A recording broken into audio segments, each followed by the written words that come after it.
Good afternoon, everybody. Today we are going to start MCQs of Physics, Chapter 10, Light.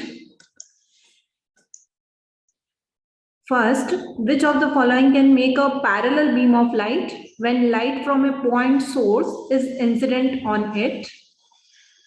Concave mirror as well as convex lens, convex mirror as well as concave lens, two plane mirrors placed at 90 degrees to each other, concave mirrors as well as concave lens. So as we know from the properties of mirror and lens that A is correct answer. Concave mirror can make a parallel beam of light from a point source, and same is the case with convex lens also. When object is placed at focus, parallel beam of light can be produced. Question 2.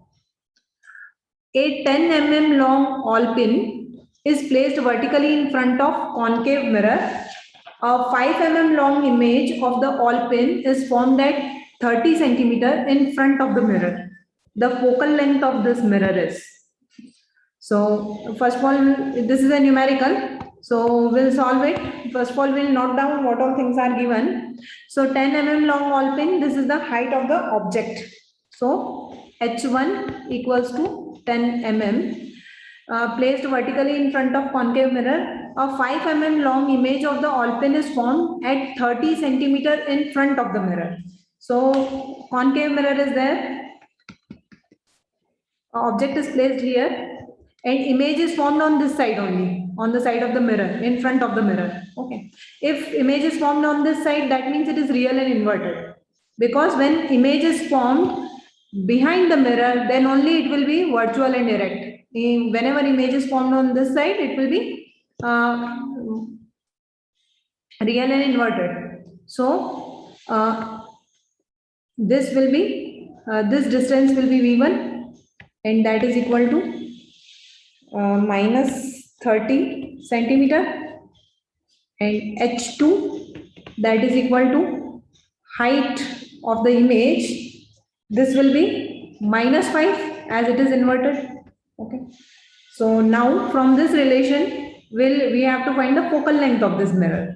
So F we have to find from H1, V1 and H2. We'll put the relationship of magnification which relates this all. H2 by H1 equals to minus V by U. H2 is minus 5, H1 is 10, V minus of minus 30, and U we have to find. So let us cancel this. So U equals to minus 30 into 10 upon 5, that is equal to minus 60 centimeter. We got U. Now we have to find V. So by mirror formula, we have to find F. By mirror formula, we'll find F. 1 by F equals to 1 by V plus 1 by U, 1 upon V, that is equal to minus 30 plus 1 upon U, that is equal to minus 60. Okay. So this negative sign will take in numerator, that will be easy and less confusing. So taking LCM, 60, that is equal to minus 2 minus 1. So it is minus 3 by 60, that is equal to minus of 1 by 20. So F equals to minus 20 centimeter. As it is concave mirror, focal length will be negative, and B is the correct answer. Question 3. Under which of the following conditions a concave mirror can form a real image larger than the actual object? Okay.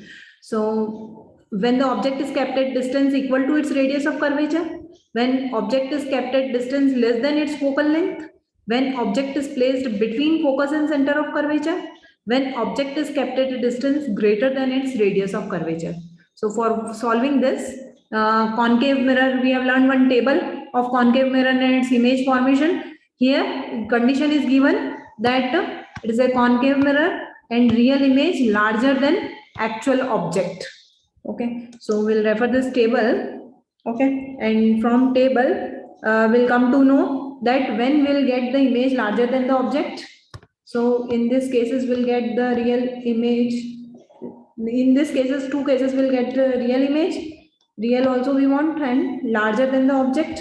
So between C and F will be the correct answer. Okay, that is when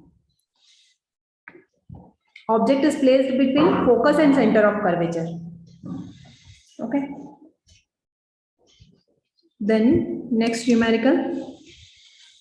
Figure 4.69 shows a ray of light as it travels from medium A to medium B. Refractive index of B relative to medium A. Okay. So refractive index of second medium with respect to first is given by N2 by N1. Okay. Refractive index of medium B with respect to A. So we have this formula. I can write B with respect to A is given by refractive index of B upon refractive index of A, and that is equal to sine I upon sine R. This formula we know.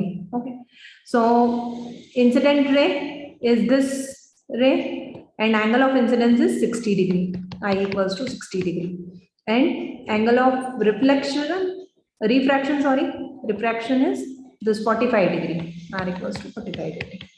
So n of BA is equal to sine 60 upon sine 45. Sine 60 from trigonometry mathematics we know that value of sine 60 is root 3 by 2. Sine 45 is 1 by root 2. We have fraction upon fraction, and whenever we have this form A upon B upon C upon D, A upon B upon C upon D, D is multiplied with A and B and C are multiplied. We should solve it by writing this way. So here also we'll do the same, root 3 into root 2 upon 2. This root 2 and 2 will cancel and this will become root 2. So answer is root 3 upon root 2. So this is the correct answer. Next question. A light ray enters from medium A to medium B as shown in the figure. The refractive index of medium A relative to B will be. Okay. So here you can see a ray of light is coming from here, medium A to medium B. We'll observe angle of incidence and angle of refraction. Okay. Now we know that I is greater than R. Okay. That means this is rarer medium and this is denser medium, because in denser medium, the ray of light bend towards normal. When it will bend towards normal, R will be less than I. Okay. That means B is denser medium. Okay. Refractive index of medium A with respect to B we have to find. We don't have to find the exact number, but we have to tell whether it is greater than unity, less than unity, equal to unity, or 0. So refractive index of A, medium A with respect to B, that is equal to NA upon NB. Now, if this is rarer medium, its optical density will be less than this. Okay. So this number will be less than this. Okay. So NAB will be less than unity, because numerator is less than denominator. If numerator is less than denominator, when you will divide it, the number will come less than unity. So answer is B.